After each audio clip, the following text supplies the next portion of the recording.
Well, good evening, everyone. Thank you so much for joining us. It's a nice evening for a change. So you chose to be inside staring at a screen, but I think you will find the discussion really meaningful. My name is Shireen Khosropur. I'm a psychology professor at ACC. I'm also director of the Center for Peace and Conflict Studies. And it's from the center that we bring you this film series along with a bunch of other events, another series called Peace in Relationships. We have a spring symposium coming up. Leila will put in the link to our events in the chat, and you can see what else is coming up and join us for as many of those things as you want. All of our events are open to the community, so you can invite all of your friends and whoever you think would be interested to join as well. Tonight, we have my colleague, Dr. Mark Cunningham, who curates and runs the series, the Cinema of Conflict and Transformation series, of course, and I'm going to turn it over to him very soon. And we also have my colleague, Janie Wang, who is a counselor at ACC. And I've decided not to read from people's bios because it's so much more interesting when they introduce themselves and they say about themselves to you. And since most of the people who attend our events are students, I think it's really nice to hear all the various ways that people get to be where they are, the educational path that people take, because it's not a straight line for most people. So I'm going to turn it over to Mark. All right, well, hello, everybody. Thank you all for joining us this evening. Just a little bit about myself. Those of you, I see a few of my students here, so you've heard me say this before. So, but for those who have not heard me say this before, I'm Dr. Mark Cunningham. I'm a professor in the radio, television, and film department, teaching courses in media literacy, intro to radio, TV, and film, and such, intro to cinema, and such.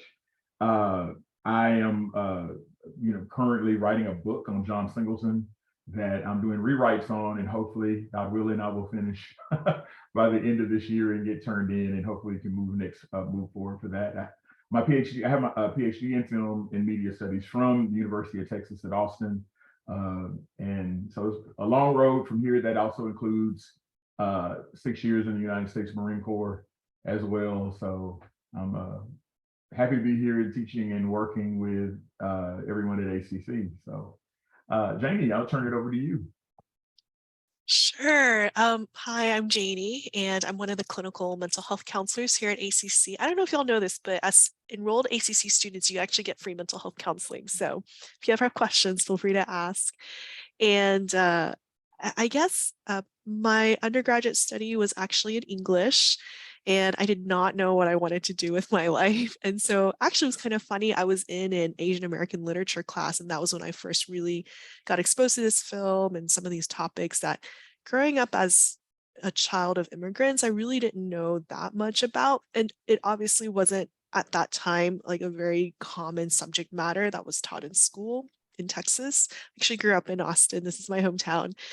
And so, yeah, I think kind of being exposed to that, really kind of learning more about, just some of the stuff you just didn't get in school with, racial conflict, discrimination, just the more robust understanding of the history of like the civil rights movement.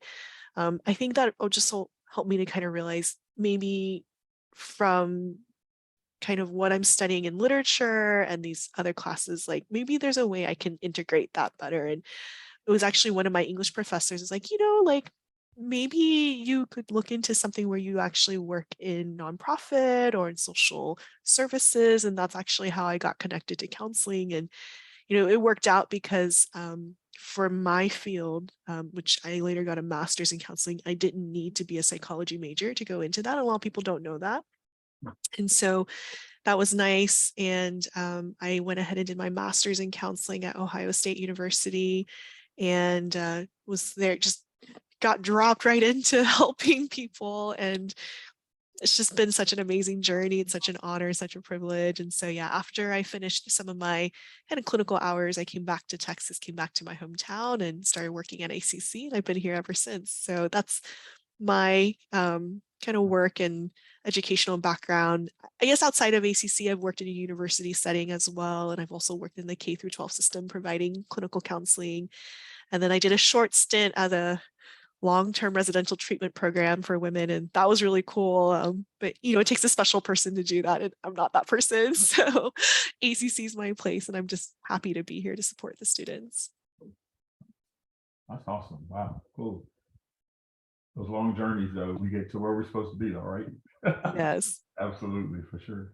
Well, today we're here to talk about the documentary Who Killed Vincent Chin, which, for a long while was very difficult to see, actually. PBS just recently broadcast it again after a long while of it not having been seen. And because of PBS and the work that we do with them and their association with us at ACC, they made it possible for us to be able to watch it through their POV series, which has been so great. But this is a very difficult documentary, considering what happens, the lack of the injustice rather that we see happen in this film in Detroit. In 1982, a young man by the name of Vincent Chin was attacked by a man by the name of Ronald Evans and his stepson by the name of Michael Nitz. He was attacked and beaten with a baseball bat and killed. And nothing happened to his assailants, to his murderers. Nothing happened to them. And the documentary, in addition to chronicling some of the events that were happening at the time with the auto industry kind of being frozen out because of what they thought to be the Japanese imports and coming in and kind of taking over the American car industry, that having a role in Vincent Chin's murder, but also too, the film chronicles his mother's pursuit for justice for her son, and which to me, is one of the most heartbreaking parts of this film, is that how his mother is just a constant pursuit to make sure that, to assure or try to assure that her son receives the justice that he deserves. And it's just, it's a heartbreaking documentary, but one that I think is so important and needs to be seen, and particularly now where we're seeing just more and more this kind of resurgence of hate crimes against Asian American people. This documentary, I think, is as important as ever for us to see and to talk about and discuss. And so I'm so happy we get to do that. And Janie, I'm happy we get to do that with you. So let's jump right in. I want to start by asking you that after you watch the documentary, and this might seem like an obvious question, but I think it's just important, particularly because of the subject matter and because of the emotions involved.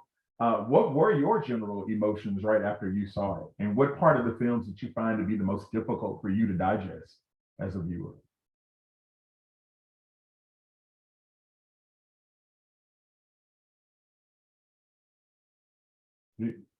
Janie? Did you hear what I said?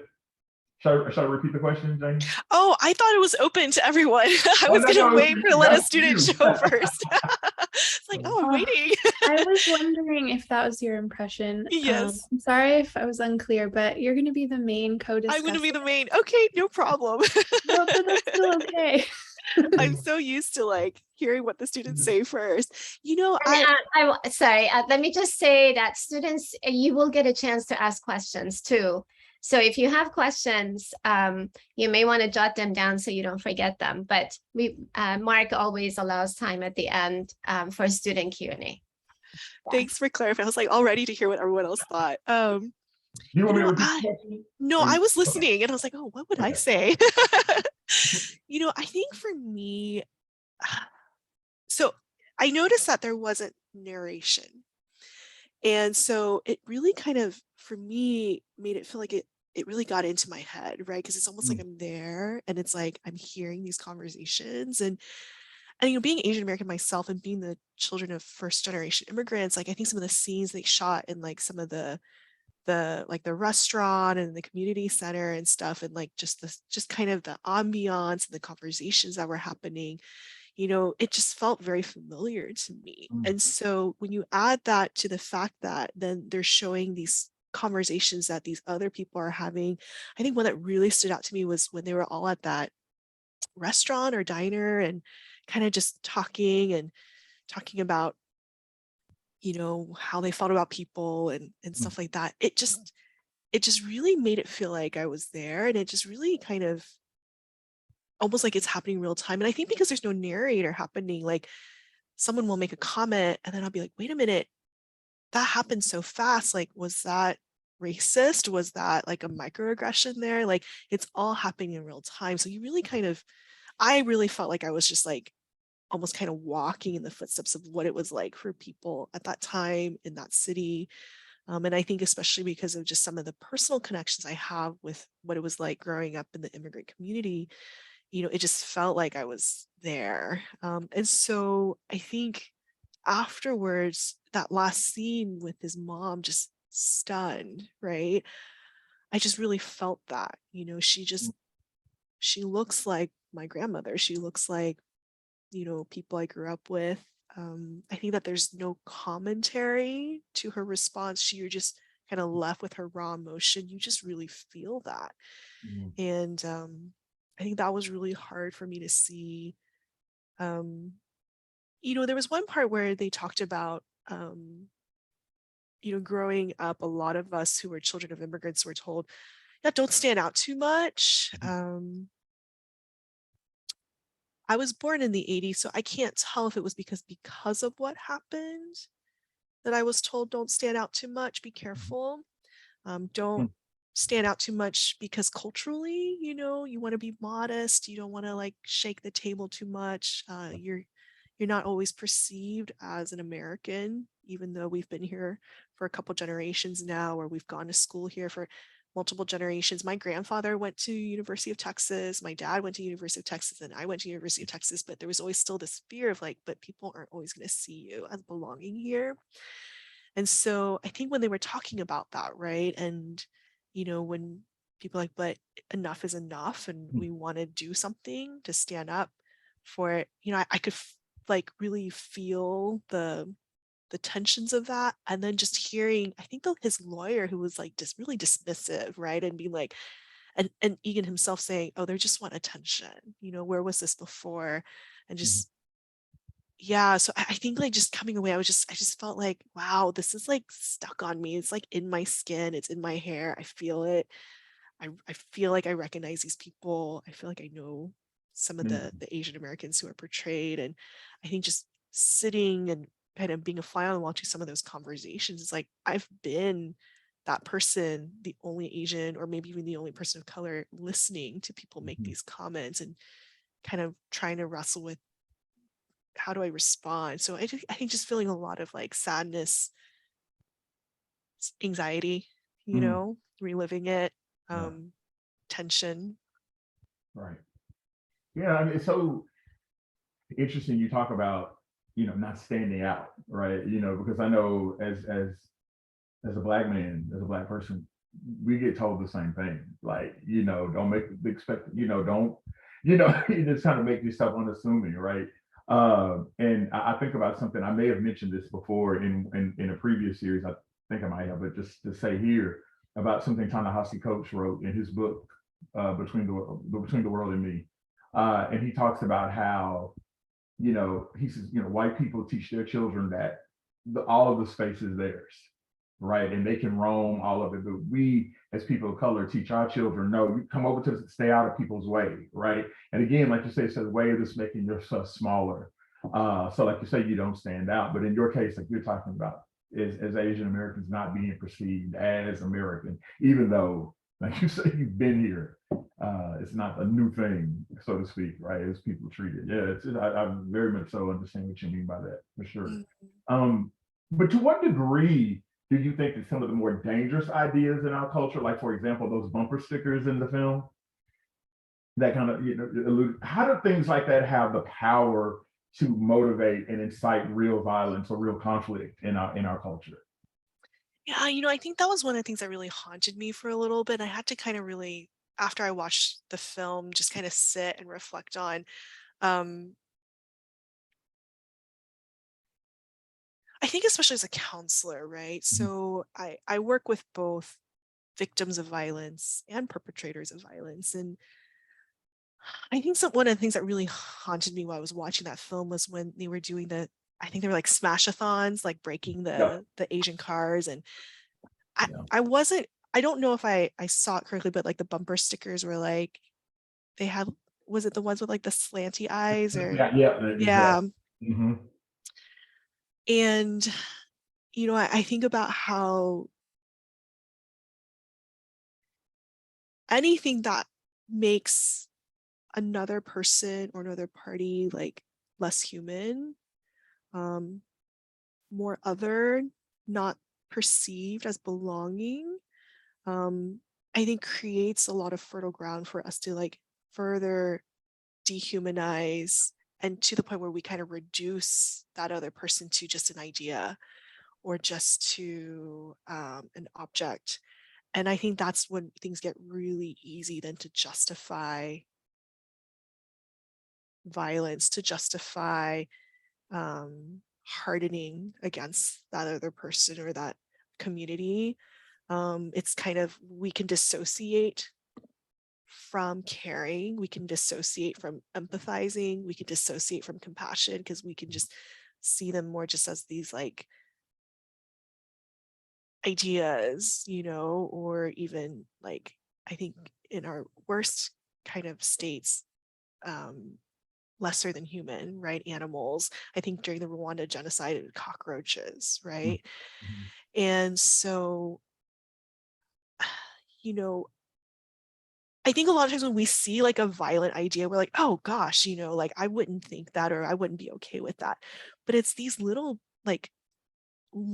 degrees of dehumanizing that I think really get to us. I mean, you see that in sports teams, right? Like I went to Yeah. UT, so I'll put my school under the microscope. It's like, OU sucks, right? Like who's OU? Do we ever like think about who's there? So I think seeing those images play out the way they were like just really happily, like there was like a middle-aged lady just like happily like bashing that car. And it's Yeah. like, wow, like even bashing a car is like, it's hard to imagine doing that. Like what was happening that like broke down her Mhm. protective barriers, her sense of self, her boundaries to feel like, oh, that's like an okay thing for me to participate Yeah. in. And oh, it's really not real violence, or oh, that slippery slope, oh, like it doesn't really impact anybody. Mhm. I think to me, to answer your question, it really has the power to motivate and incite violence because it creates an atmosphere where it can be kind of like more kind of like overlooked. Yeah. And Exactly. Yeah, that you say that because, like you said, that you said that woman and all these other people are beating this car, and right? Yeah, they're staying in the car, but right. they're saying something else, It's regardless of what, yeah. absolutely. And I think about from my next question to you, the Evans's attorney making that Yeah. comment, saying that it's a quantum leap, a Mhm. giant jump to say that you're angry at a Japanese import and then turn around and say you hate Asian people. And it's Mhm. like, no. What did you think about that statement? Because I'm thinking like, no, dude, those things completely go together. How you just Right. separate that? But they don't. Yeah, and sometimes it's like hard for me to know if I'm responding as like a therapist or if I'm responding as like, just myself. But I was just like, wow, the mental gymnastics that you're doing to try to like excuse yourself from taking ownership of your feelings, Mhm. or your client's feelings of violence. Because I think what it does is it shows like how little understanding he's choosing to show he has as to where where hate comes from, right? And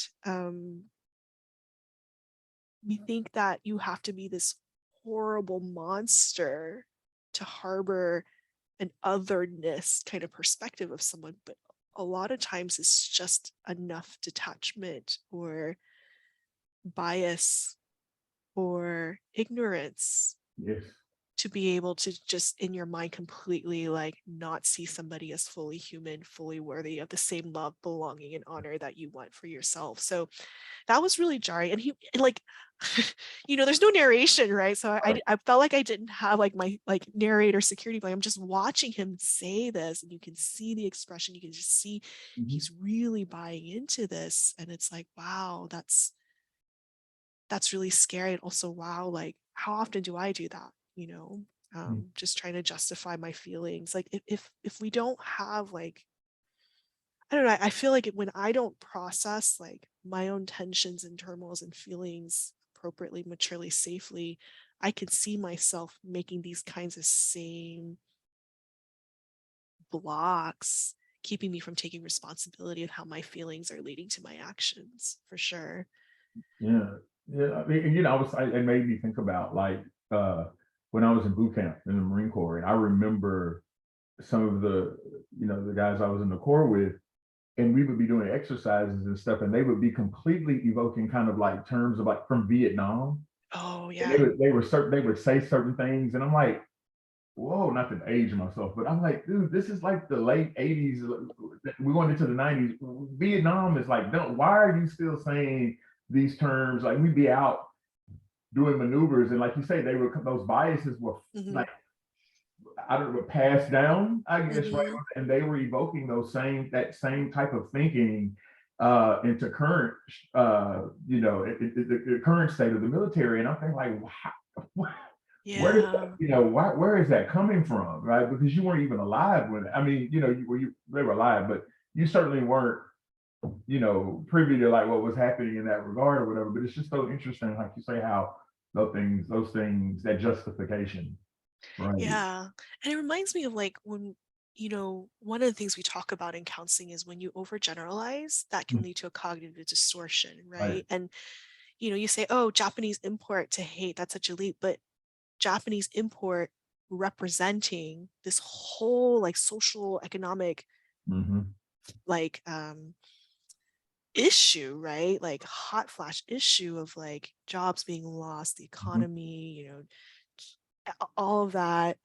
It really wasn't that long after World War II and the Vietnam War. So, just long-standing, maybe inherited prejudices or discrimination and stuff. And, it represents a lot. And so you're generalizing it now out to the people, and now just not just the Japanese people, anyone who looks Japanese, right? And so we always talk about how like in counseling, especially like in depression, anxiety, or violence, like that's where a lot of cognitive distortions happen. So doing it this way, you can see how like collectively as a society, a cognitive distortion is happening when you're saying, oh, this is just a Japanese card, but then what does it symbolize? And then what are you saying it represents? It totally makes sense that it can lead to justifying feelings of hatred or anger. I mean, so in extending from that, as we know from the documentary, right, there were certain testimonies that were left out of the hearing, right? So I want to ask you, to what degree do you think that because the bulk of the witnesses were Black, because they worked in, they were dancers or what we call strippers or sex work, they were working in those spaces. Certainly they were poor, so classism, things like, to what degree do you think those things affected Vincent Chin's killers being brought to justice? Oh, I think it made a huge impact. And, I think that was just kind of the power of the film. Again, not having a narrator, you like hear their perspective in the raw. And it's like, how could they not, take that in consideration? I thought it was really interesting that pretty much every police officer they interviewed was Black, right? And wow, you wouldn't even take like their testimony. You didn't even like inform them, of what was going on. I think about like when the dancers were sharing their perspective and,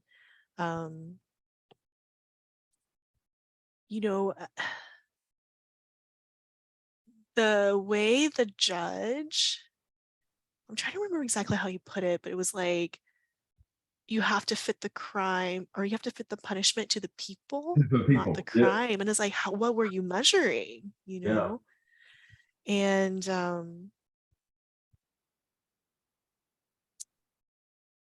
yeah, it's just like I how could it not have? You know, I don't I don't really know how to answer this intelligently. It's just like, how could it not have? You know, it was, Because the bias was so obvious. yeah, yeah, It was so obvious, right? And I think yeah. about this is something, you know, that I try to impart to my students sometimes when we're looking at certain films or we're talking about certain issues that happen. And, you know, they're looking at it from this lens now where people are certainly, right, a lot more cognizant about certain things. And they're like, how can they not have? I said, but people did not view things like that Mm-hmm. in the 80s. Like it's sitting there looking dead in their face. And he was like, no, we're not going to take their word for it. Like you say, and it's so funny, this the way that we talk about police, and you have these Black police officers that are like going, no, they did this to them. This is exactly how it happened. Mm-hmm. They beat him, they held him down, Mm-hmm. and they were like, eh. Mm-hmm. Yeah, I mean, I definitely think the filmmakers made it very obvious these are credible people. They're credible, they're experts. You know, gave them kind of like fair space to really share, you know, their expertise or what they saw, you know, tell their story. And it's like, I think maybe because like the film started pretty early with some of their testimony. So then to find out later, more towards the middle end, like they didn't use any of that. Yeah. Like that's like such a like, wow, you know, that was such a huge part of like in this film understanding the story. And then to find out none of that was taken into consideration during the actual trial was just wild, you know. I think it's such a great move on the documentarian's part to do that because they gave you all of this evidence, right, of what had happened, and the mere fact, and also too that we learn as the documentary goes along that they literally hunted Vincent Chin down, like they hunted, and he was trying to get away from them and had gone into that McDonald's, right, for refuge, and they went in there after him and pulled him into the parking lot and did what they did. Like this wasn't like, you know, crime of passion, heat of the moment, whatever. This was premeditated. They knew exactly what they were going to do. And like you said, and the witnesses were telling them in every moment that they were after Chin that this is what happened, this is what was going on, and none of it did any good. Right. You know, it's just it's the hunting him down that I just was like, come on, they were unwilling to let that go and pursued him the way that they did. You know, so in thinking about, I think so. Think about it also too at the very beginning, the neighbor. They call Evans and Nitz's neighbor saying, "Oh, it could happen to anybody." In regard to their behavior and everything that went down. Can you speak to the way that like the criminal justice system has kind of failed people of color in marginalized communities? And what do you think can be done about a system that has kind of historically been created from the foundations of white supremacy? And what strategies can we use to combat those things? Yeah, so I'll be honest, I think this is something I'm still learning about. And I think because I come from, you know, an Asian American background of immigrants, you know, I think for a long time what I was told about the criminal justice system was heavily biased and culturally tied. So this is kind of still newer territory for me. But I think I was actually surprised that they had shown that neighbor kind of being like, this could have happened to anybody, you know, because that's something we say a lot in counseling. Like we're not, all of us are not far away from doing something that could really drastically change our lives or change someone else's life. You know, we're only like a few risk factors away or just enough like loss of support system for any of us to be in a situation where we're making decisions that are leading to destruction. That's something we just kind of know and helps us to stay compassionate and understanding. And so I think about how, well, first of all, just like some of the history of criminal justice was first developed to basically show oppression and control over Black communities, right? And even all the way down to like runaway slaves or, you know, things like that. Like I think just even knowing the history of where some of our law and order comes from, I think it's just really important to be aware, right? And to be aware that there might have been big biases that were part of why the safety system was created. And so that already in its origins is one way that the criminal justice system has failed people of color, and especially Black communities and marginalized communities. But I also think about how, like, in terms of, you know, where resources are being spent, when there's local governments spending more resources maybe on incarceration or in policing instead of creating in the community institutions or spaces or resources that can help lift people out of whatever circumstances or environments that might be putting them more at risk. You see it disproportionately, like, happening in communities of color, especially like Black urban communities and Black rural communities, right? And so I think even just in how we appropriate our resources locally on a government level, you see how that is a way that our systems have failed. I could go on, but I think about what can be done. Yeah, what strategies can we kind of put forth? I mean, we know so many have been put forth, but man, they either don't seem to be working or they're working very slowly. Yeah, it's interesting because I think my role as a mental health counselor, being embedded into a system, is part of a strategy. It's like making resources available, and it's also like choosing to allocate resources in that way, right? And so, it's amazing how much we hear mostly on the news about like the national politics and voting for national things, but who you vote for on a local level, all the way down to the school board, which I think right now we're kind of seeing play out, makes a huge difference how resources get allocated, whose voices are elevated and amplified. And so, I think being proactive and mindful and aware of what's even happening locally can make a huge difference in not only changing maybe what the system looks like locally, but then having like a radiating effect on the communities around us. I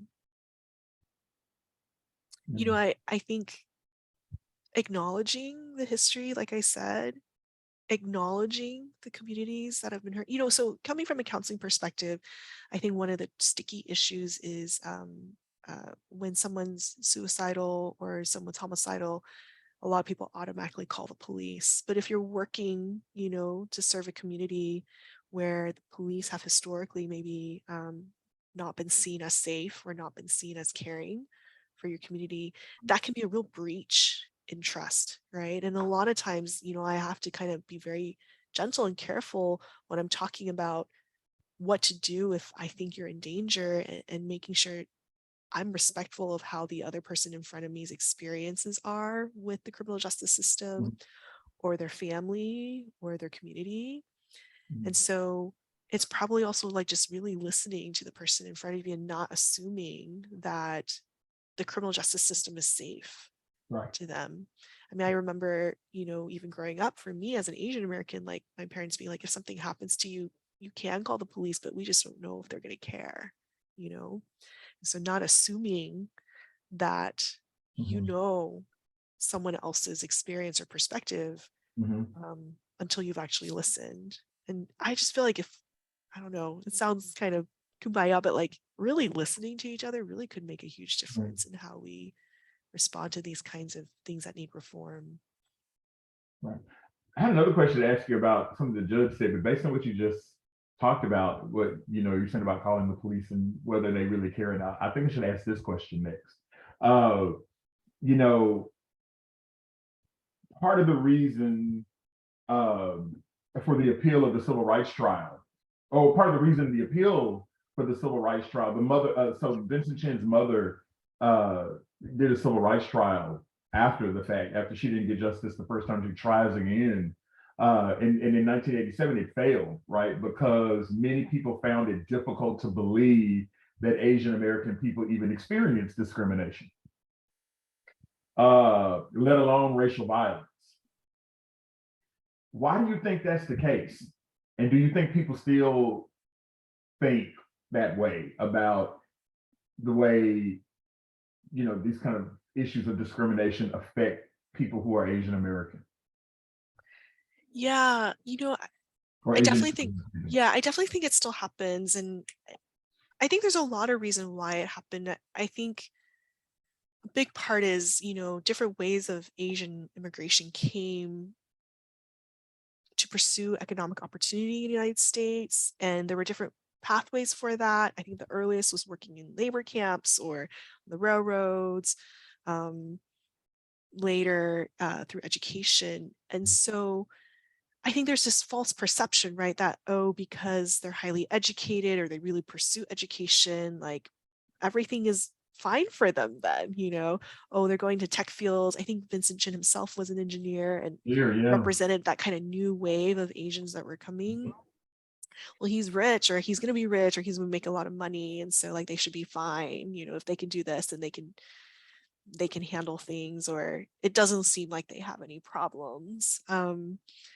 And I think there's also cultural pieces, right? If you come from a culture where going against authority is not always culturally sanctioned, or you come from a culture where, it's shame based. And so if you do something that might shame your family or shame your community, you're not maybe as likely to stick your neck out or confront Right. someone or challenge someone. So they might be perceived as like docile or obedient. I think I've heard that word described. And so, yeah, I definitely think there was like, I think because people were worried for their ability to advance economically or be safe or not be picked on or not be further ostracized, it kind of gave the impression maybe to people that it's okay to assume Asians are okay. Um, I think it's also just there's this sense that like as an Asian over centuries of immigration that they're always going to be considered other, right? They're not 100% full class citizens because you look different, because you might still have ties to your ancestors' language, because they're these enclaves like Chinatown that were created because people were being violently, Yeah. attacked. So they created Chinatowns and stuff to be safe, and so like, oh, these people are fine. So I think those are some key pieces, a lot of underreporting of violence, a lot of just being dismissed as this didn't happen. And I definitely think it's still happening today. There's research, on how far do people like advance in their fields and in their careers. And, there's a lot of evidence that shows even now Asian Americans are still hitting barriers. They call it the bamboo ceiling. They're hitting barriers to leadership and roles that allow them to do decision making. But I think the other thing that maybe is part of this is that a lot of people see Asian Americans as this monolith, but Asian Americans is like this huge group, right? And I as a Chinese American, I know most people when they think of Asian American, they think of someone like me coming from China or a family coming from China. But we have people that are from Korea, Vietnam, Myanmar, Cambodia, very different histories and very different reasons for coming to the United States. And actually, non-Chinese, non-Eastern Asian Americans actually have some of the highest rates of poverty, some of the highest rates of healthcare issues, lowest access to mental health and healthcare resources than other populations in the United States. But they're kind of being erased in this term that doesn't show all these differences between these communities and these people groups. A lot of people don't realize when people came as refugees, that's a very different experience than when my parents came as graduate students.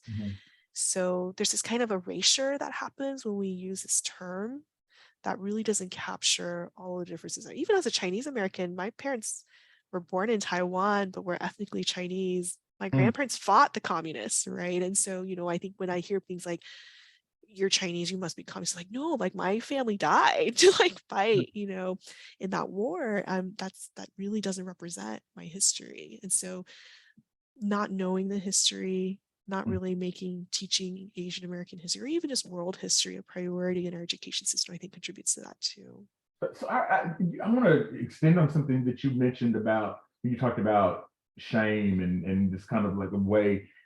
So with Vincent Chin, I'm sure, I don't know if everybody got to watch the documentary, but in the event that you didn't, just to kind of recap, Vincent Chin was attacked and murdered on the eve of his wedding day. Like, he was to be married, and was at a bachelor party at this club, and had, kind of really operating in a space that is kind of not how we always consider stereotypically read Asian people: quiet, demure, don't say anything. He was giving these guys like what for, going back and forth with them. To what degree, right? In seeing stereotypically reading Asian people one way, right, and Vincent Chin, acting the opposite. To what degree do you think that contributed not only to his murder, but to the way that he would ultimately not receive justice for what had happened to him? Yeah, that's the other thing too, is like really up to that point, not everyone, any kind of exposure people had to like Asian representation in media was like highly negative. You were either like seeing people play these like dragon women who were like femme fatales who were going to poison you at any moment, right? Or unfortunately as like sexualized objects. I think a lot of the Vietnam War movies that came out, or even again going back to the dragon lady, highly sexualized, again dehumanized kind of roles, or as Like these you like get Nick Rooney in Breakfast at Tiffany's, you get something like that. oh yeah, like yellow face, Yellow face, yeah. I was gonna say these like either like kung fu masters who don't speak English, or Or like Charlie Chan and yeah, like you just did not have anything in the media that like really portrayed Asians, respectfully, or like even anywhere close to like what population is like at right. that time. And so people have these stereotypes. I actually remember when I worked in the middle school and I was helping with one of the classrooms, and I was kind of introducing myself to the students that I might be seeing counseling, and one of them literally held up like I guess Lucy Liu was in Charlie's Angels or something at the time, and was like pointing at it. It was like, is that you? And I was like, no, that's not me. I don't know anything that Lucy Liu knows how to I don't even do. know Lucy Liu. Yeah, like I think, yeah, she was like famous fan for some action movies Yeah, and it stuff. was Charlie's Angels. Yeah, it was. Yeah. Yeah. And so, you know, I think to realize that like Vincent was like a real person who was like capable of being angry, who could fight back. I think he himself was also a military Yeah. veteran. Mhm. They were both military vets. He could fight back. He could be assertive. He could be found at a strip club. Like he Right. could be there with friends. And like, I think it was just. I just imagine that probably like that whole interaction like became really threatening, to Ian and his party, and we go into fight or flight, and I just imagine that really contributed to him not being able to like make decisions, Right. because suddenly he was being confronted to something he wasn't prepared Right. to confront with, a real person. Right. And not that the fight was fair anyway. I mean, Right, right. he was completely kind of caught off guard in that way. Yeah, but I thought that was really, really interesting because I was watching it, when I watched it a while ago, and I was like thinking, and looking at it again, like, man, like he was really like not it wasn't this kind of model Asian.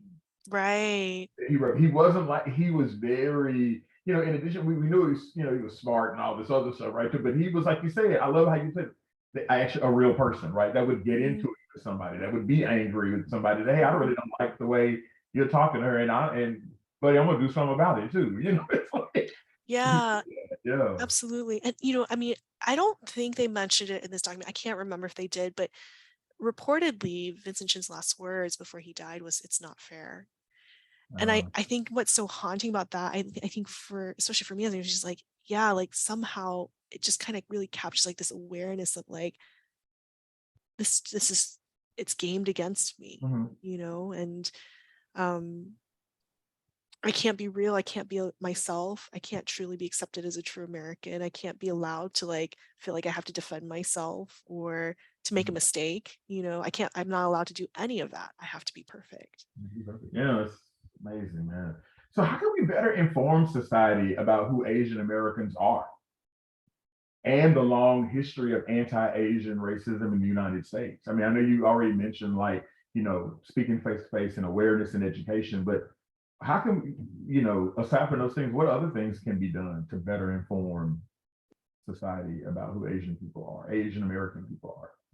Yeah. So I think about like first, like within your own sphere, right? And then with like the bigger sphere. And then even within that, there's like different degrees.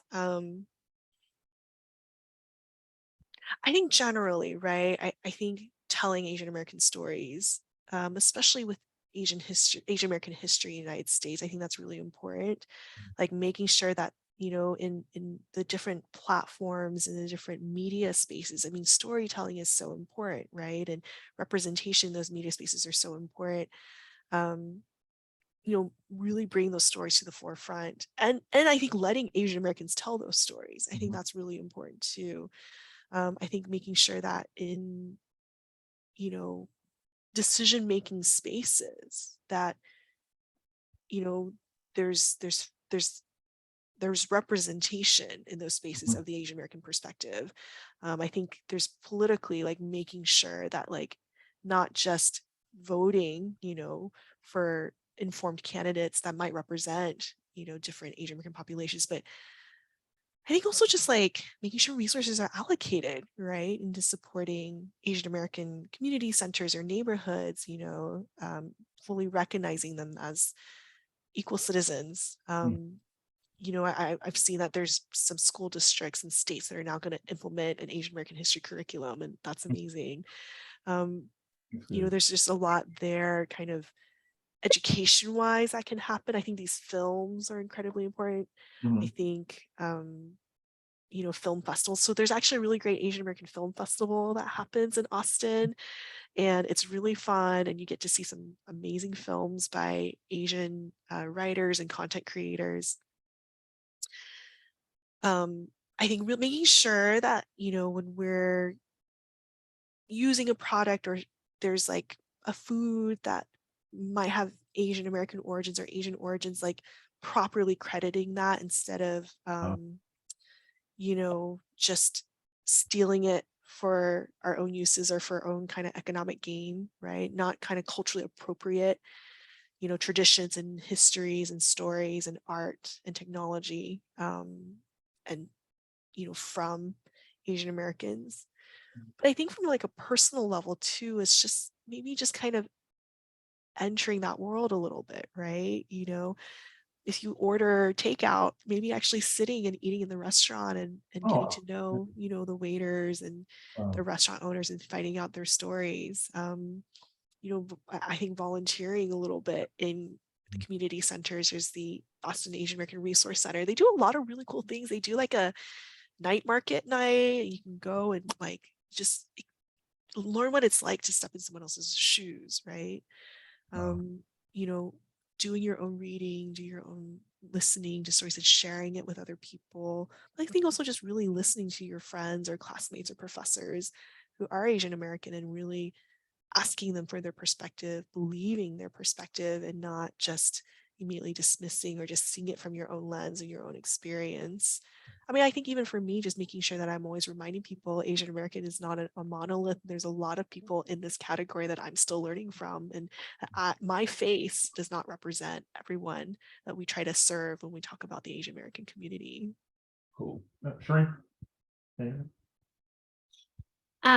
I love that you also, among all of these really great ways, brought up education. And I think one other way we really need to make sure happens at all levels of education is that as we are teaching children and then in higher ed, adults, about American history and American literature and American whatever, that we include Asian Americans in all of that. And it's not just the white American history and white American Right. literature and all of that. And it's not just a token, okay, now we're going to look at this. It's just a part of our country. It's not, okay, now we did American, now we're going to look at Chinese American, like, or Asian American, right? That's what we're trying to do in our courses at ACC. Yeah. And also like in my own courses in psychology, psychology is really the study done by mostly white Western men about populations that are what we call weird, Western, educated, industrialized, rich. What's the D for? Developed? Developed, maybe. Yes. Oh, democratic. Yeah.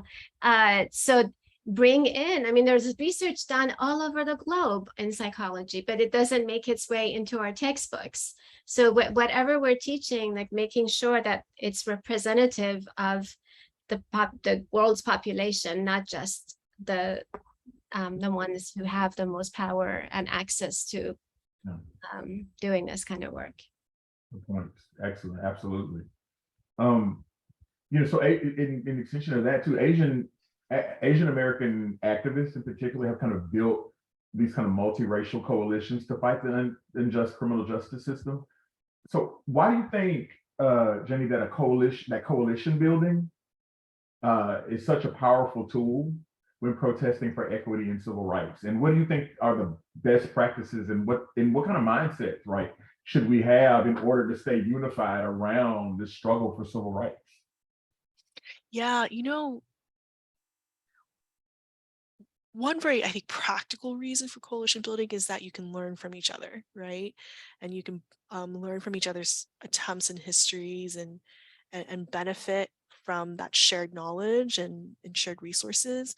And I come from a culture where honor is really important. And I think there's a sense in when I kind of hear about the coalition building that happened with Vincent Chin is, I think there's a part of me that also just feels like it's just so important to honor who's come before us.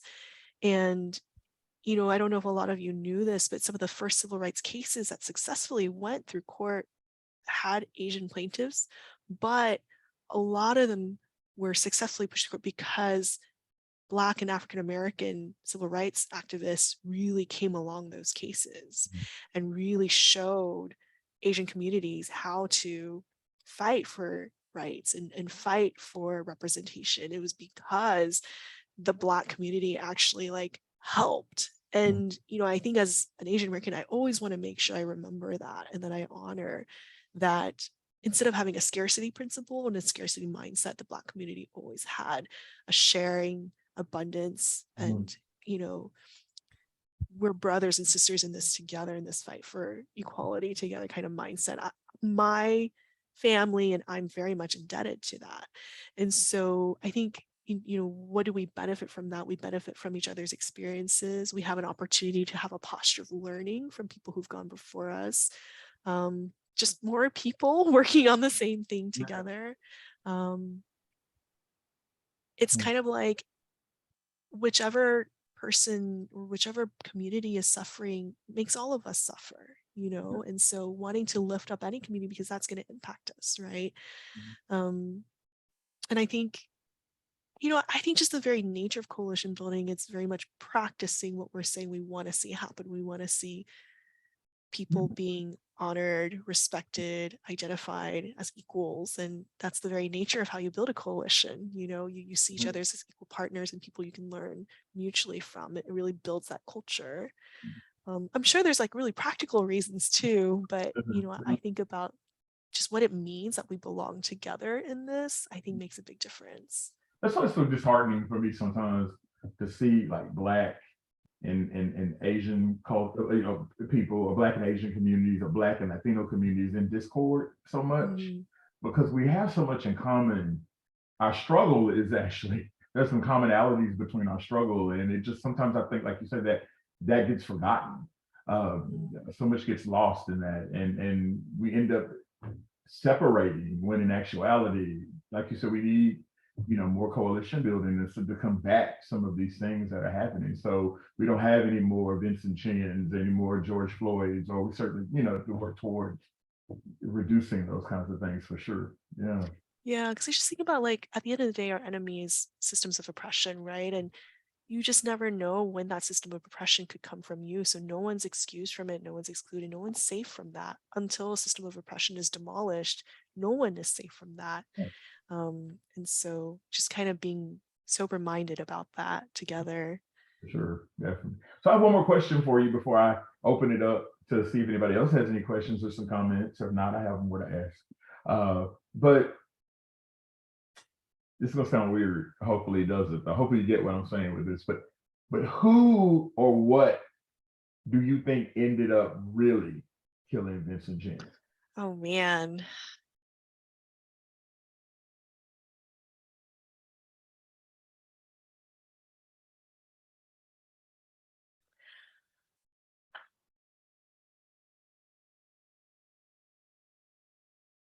I mean, even when you look at who physically did the act, it's kind of tricky, because Michael was the one that held him in the bear hug, and Ronald was the one that attacked with a baseball bat. But I think it's in a documentary, Michael was the one that gave him the baseball bat, right? And so I think it just shows, like, even then, like, who gets tried and sent to court is already really tricky. I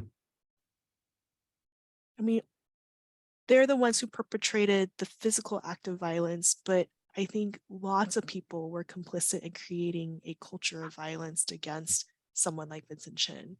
I mean, I just think about the campaigns to smash cars, and the bumper stickers with the slanty eyes, or just even like, I mean, even now, I think even now, like some of the talk against like manufacturers in China, they're stealing our jobs and stuff, that's still creating, this language of hostility that makes violence more tolerable. I think about the biases in the criminal justice system, the way that the gaslighting that was happening, they were like, this is all just the media spinning it. And they're like, no, this is actually the media actually doing investigative journalism, right? I mean, there's so many parts to this. And the judge, I read that he was a previous prisoner of war in Asia. And so did that play a role? We don't know, And so I think because there's so many people and communities and parts and organizations and institutions that had a hand in this, I think that's a reminder for all of us that we have to be very careful to make sure we are also not inadvertently a hand in violence against someone or a community just because we are turning a blind eye, or just because we're like, oh, they're nice neighbors when they're calm and not threatened, that we're not also inadvertently contributing to creating incredible violence against somebody. Yeah, true. Wow. So I want to open the floor to questions from our audience here. Y'all have any questions for Janie or me?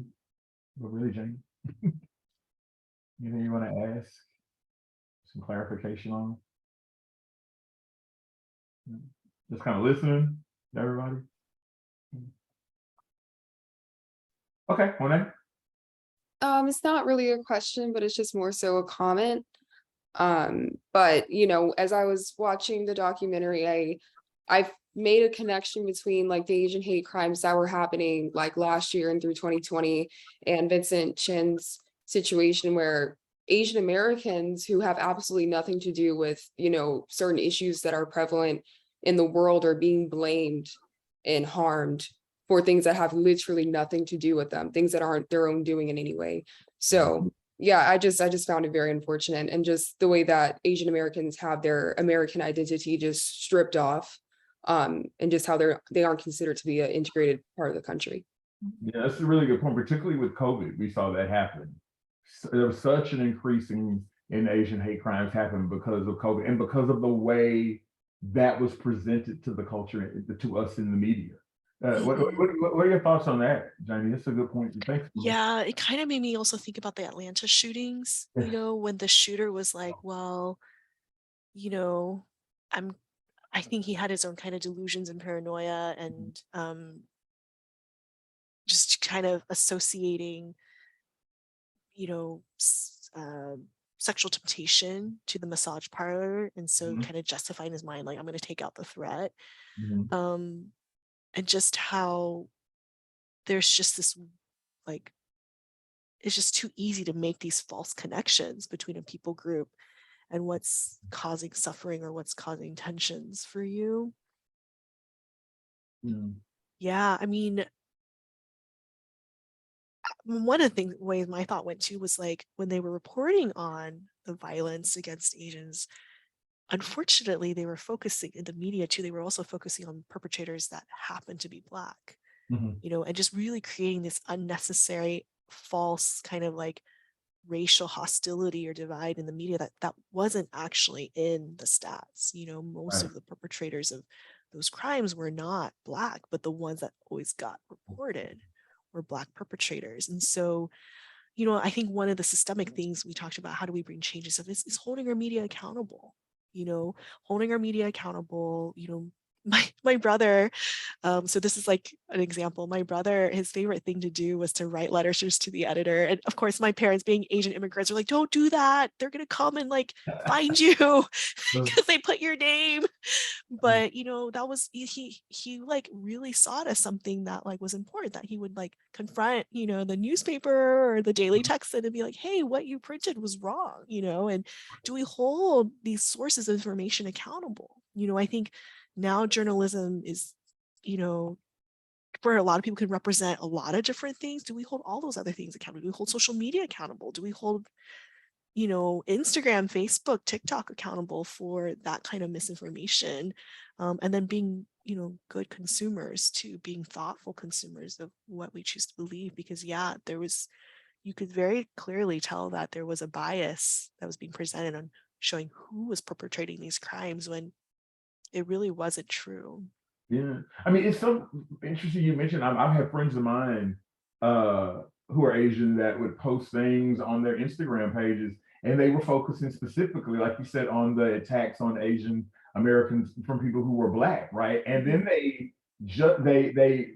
kind of use it as a, see, this is why I'm voting for this person, and it's like, oh my God, you know, and it was like trying to untangle all of that, right? And have conversations about it, but and everybody's emotions are high, right? Because of what's going on. But you're absolutely right. The way that those attacks were centered. I even think about, like you mentioned, the massage parlors. The way that was, like you said, that kind of, they reconcile that by saying, oh no, it was they were random attacks. It was clearly connected, right, to those, you know, Asian center kind of massage parlors and what have you. And you're right, it's just kind of the way, you're right, the media kind of presents things in this way, right, that really does, again, much like those bumper stickers, much like that beating of the car in the Vincent Chin documentary, it really is shaping people's attitudes and behaviors and ways of thinking about things, for sure. Yeah, sure. Yeah, I think, Mark, what you said about your Asian friends themselves kind of posting about crimes committed by Black people against them. It's just that what happens in societies where there's a dominant group and then there's several oppressed groups, because it turns us against each other. Yes. I'm technically Asian. I'm from Iran. Iran is in Asia. But I see a lot of bias against East Asians in my own Iranian community, because, you know, resources are, you know, all of that. I also wanted to say this film, it interested me in researching to see what's happened, because it's been 40 years Yes.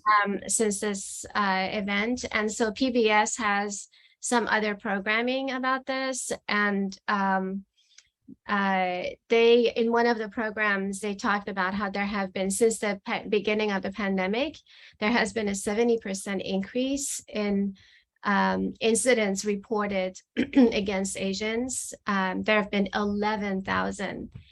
And we know that because in the early 90s, the Hate Crimes Act was passed. So government required that people keep track. It's not a really perfect system, because a lot of things, people don't want to record things as hate crimes. But I wonder, Janie, what do you think if the Hate Crimes Act had been passed? Because part of it is to keep statistics, and then a few years later, they added some penalty to the punishment, like some years or something, if it deems to be a Hate Crimes Act. Do you think if we had the Hate Crimes Act, the outcome of these trials would have been different? Man, that's hard to say.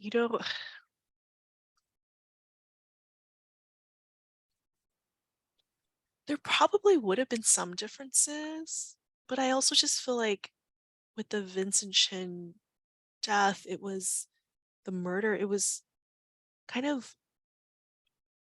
almost the right time for just like a new generation of Asian activists to emerge. And so, I feel like a difference would have had to happen if there was already like a level of activism or a level of like political and media presence, to hold people accountable and take it seriously. I don't know. I don't know if I'm just being a realist or what, but No, I think you're right. I think probably a fair question. Yeah, that wasn't a fair question at all. well, Because no, the reason we didn't have the Hate Crimes Act then is because the country wasn't there yet. Yeah.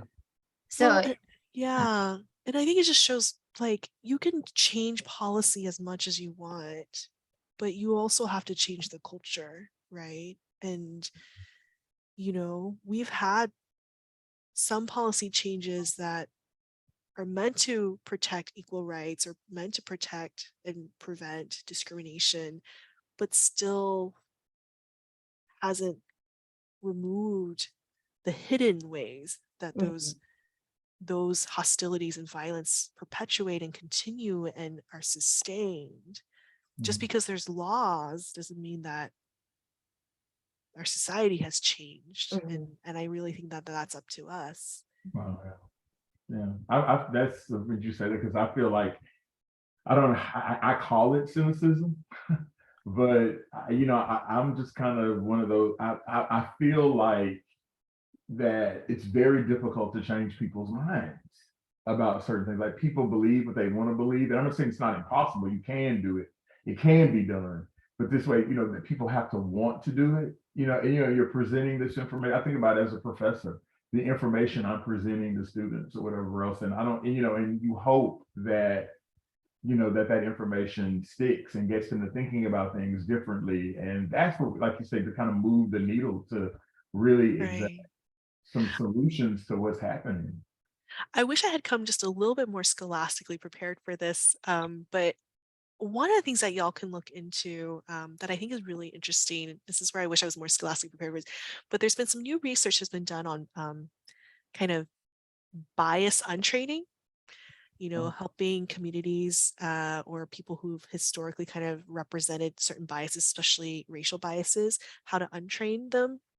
A lot of work on former white supremacists. How have you de-radicalized or, kind of, and there's a lot of kind of interesting research that's out there. But one thing that is a common thread in all of like the interventions that they research is that at the end of the day, what changes somebody's view or ability to behold somebody else as worthy and belonging is being connected in life and really hearing and and interacting with that person as a person. And I think it kind of brings us back to the kind of the original topic. Like when we dehumanize, when we think other people's other, we do this with social media too. We think, oh, we're behind a screen, I can just do this, I can dissociate. But even in counseling, to heal, to work through trauma, to really kind of be able to move past anxiety or depression, you have to be present, you have to be engaged, you have to be grounded. And I think there's something that seems to be emerging in the research that it's the same way in our relationships. And actually, Brene Brown, who's a shame researcher, has written a couple books that kind of talk about polarization as connects with shame. And there's one called Braving the Wilderness that really kind of talks more in depth about how do we check our own hearts to make sure we're not perpetuating this tribalism or this kind of otherness that we see really showing up in our societies right now. Man, just think about that too, like being in the position of, being the person that's in a marginalized culture or being those of us who are people of color, whatever, and being constantly told too that what we're saying, what we're pointing out is not valid. And what we're pointing out that that's not real, that's like that, as we're using it as some type of crutch or some type of go-to to not do this work that we're clearly doing. To not engage in the culture in the ways that we're clearly trying to do. And it's disheartening, and it's exhausting and frustrating to constantly be and to feel that before you say anything. I feel that sometimes as a professor. I think that when I'm teaching my students about things and I'm talking about issues dealing with Black people or any other group that I talk about, marginalized group that I talk about, and I feel like, yeah, is what I'm seeing on their face, is this telling me that they don't want to hear it? Should I talk about this or should I not say this? Should I assign these movies? Should I not assign these movies? It does. It's such a balancing act to kind of think about those things. Yeah. I mean, I think as an encouragement to all of y'all here who feel, the weight of Dr. Cunningham's words, you just like, I'm tired, or it just feels like this is like tiring work. Something that has really helped me is to remember this is not work that you do alone, right? That coalition, that community, there's lots of other people also working towards this. And there's lots of ways to connect with each other and find those people, but also to remember that there's different ways to do this work in different seasons. And maybe right now, some of us are in the activism season, and maybe some of us are in the storytelling season, and maybe some of us are in the counseling season, and maybe some of us are in the, I'm going to parent well so that I don't pass on, biases or trauma season. All of that work is just as important to really like be in a hospitality season of that. I think about I've seen racism in my own family as well towards, people of other, races or ethnicities. And gosh, I just think about how the Black community could have said, no, we don't want to help you with this anymore. You've burned us too many times. But they were generous and hospitable in that. Hospitality is a huge part of the work as well, to make safe spaces, to be curious. And so not to be overwhelmed or to lose hope because you can't do all of it at the same time. That's okay. We're not meant to. And, if we're all just doing what we can with what we have, to be people who are again present, grounded, and willing to engage, a lot can happen. And if we first start with just this group and then ACC as a college, that's still a lot of people that are impacted. I'm trying not to tear up. No, seriously, because I felt that. I really felt what you just said. I really did. Yeah, maybe that just comes from my own hope in my work. I only meet with students one-on-one. I never really know, optimally, how much difference am I really making, right? But, fortunately, that's not how humanity works. And I'm sure all of you can think of that one person that maybe you didn't know very well or interact even that much with that really changed you and set you on a different course, maybe encourage you to come back to school? Maybe that one professor who I was just so excited that we were hosting this film because it is hard to find. I was like, oh my gosh, we're going to do a Vincent Chin film. That's amazing, you know? And so we all radiate out, you know, there's just something even like just kind of metaphysically like kind of amazing about how people work. And I think to trust that. Amazing. That's awesome. In our last kind of few minutes here, I'd like to end talking about Vincent Chin's mother a little, who's so affecting in this documentary. And you know, I just think about, and again, I don't know, I'm the older I get, I'm turning into a crybaby, but it's just that scene of her at the end when nothing still happens, and she takes those long pauses and she just doesn't say anything. She's like rendered speechless by this injustice. And, you know, and then when she finally does speak, it's asking for the fight to continue, you know, to ask in so many words for her son's, you know, life not be in vain, you know, for us to continue fighting, you know. What do you think it meant, Janie, for Vincent Chin's mother as an immigrant, you know, thinking, right, you know, that America is this space, right, where this is not what she intended for her child, you know, for her children, and to bring her, you know, that something different was supposed to happen in this space, right? And then for this to be the result. How did you read Mom in those ways and watching her? Oh And you man, talked about it a little bit already, but yeah, I mean, she's such an incredibly brave, courageous woman and tough, tenacious. And I think for her to be so vulnerable, you know, I don't know if part of this because I come from a similar cultural background. It's like, wow, for her to be that vulnerable, for her to fight what seems like is going to be like a losing fight, you know, but not to be ashamed, to really declare this is like important and good and honorable and worth it. It was really powerful, and just her pain, like her willingness to show it, right, yeah, and to, very powerful. you know, appeal and or try a different tactic. And I mean, wow, like one could say a mother's love, but I really think it just also says something about her and how she cares for justice and how she cares for, you know, making sure America doesn't stay the same. Wow.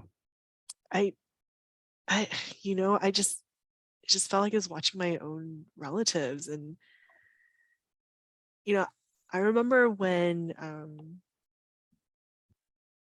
during the 2020 election, there was a lot of chatter going on in some of the Asian social media accounts that if Trump loses, they're going to come for us. And I remember my mom, who's been part of this country since 1982, just randomly showing up to my door. I'm a full grown mom myself. I have a daughter, you know, showing up to my house with I don't know if y'all have ever seen the Chinese round dumplings, just with dumplings, and being like, hey, I made food for you so you don't have to go outside because you want to be safe. Don't go outside. Be careful. Something might happen. And I just remember, man, she's been in this country for so long. My parents, you know, started a small business, a small consulting firm, and always made a point to hire immigrants. They're always, this is probably, they're always trying to hire ACC students to work for their office. I was like, oh no, I hope this isn't a breach of confidentiality. But, you know, like they're always like, they're trying, you know, they're so grateful to be here. They were so grateful for the opportunities. My dad actually came and studied at UT because my grandfather was granted a rare opportunity to study at UT and get his medical training at UTSA. And he's like, Texas is great. So they came and they're so grateful and they started their lives here. And wow, after like almost 40 years, my mom is like showing up at my door with food. And she's like, just in case it gets dangerous and they, you don't have to go out. I just want you to be safe, And I think that just broke my heart. Like, wow, as a mom, that you have to worry about that. And I know that doesn't even compare with like other people in other communities. I think some of my friends who are Black parents, I know that compares nothing to what it's like for that. But I think to see Vincent Chin's mom like just square with that and not be backed down, that was just amazing. And I think amazing for me to see, and I think amazing for everyone to see. Like, you don't have to back down from injustice. You don't have to back down from horror. You can still fight. And even if your court effort doesn't make it, other people are going to be impacted and possibly keep moving forward. Yeah, I mean, Vincent Chin is his mother's child, right? I mean, Mhm. she also too, right, kind of works against that kind of stereotypical reading of Asian women, right? That she's very vocal and, like you said, very outspoken Oh and yeah. very adamant that her son receive justice. And you're right, she doesn't back down. I think that's so important to see Mhm. on so many levels. Because, like you say, we could say absolutely right, a mother's love, like you said, but it is bigger than that. Mhm. It's much bigger than that.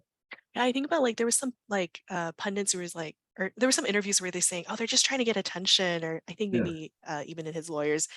I was like, yeah, that's like how like your brain could not process that this Asian mom would fight back, right? Like your brain right. could not even make space for the fact that this Asian mom was like, I'm gonna come and get all this legal help and the community is gonna rally around me, that the only way you can conceptualize is like they're just looking for attention instead of like, no, they're here to bring change. And yeah, Very she real. really endured.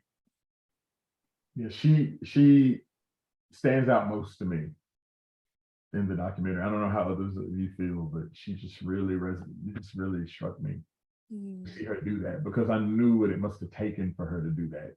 And mhm, she's doing it alone, seemingly. You know what I mean? Like there's no, and standing there. I mean, of course, right, she has support of the people who are supporting her and lifting her up in that way, but she is taking this stand, and doing that for her child. It's just amazing, amazing to see.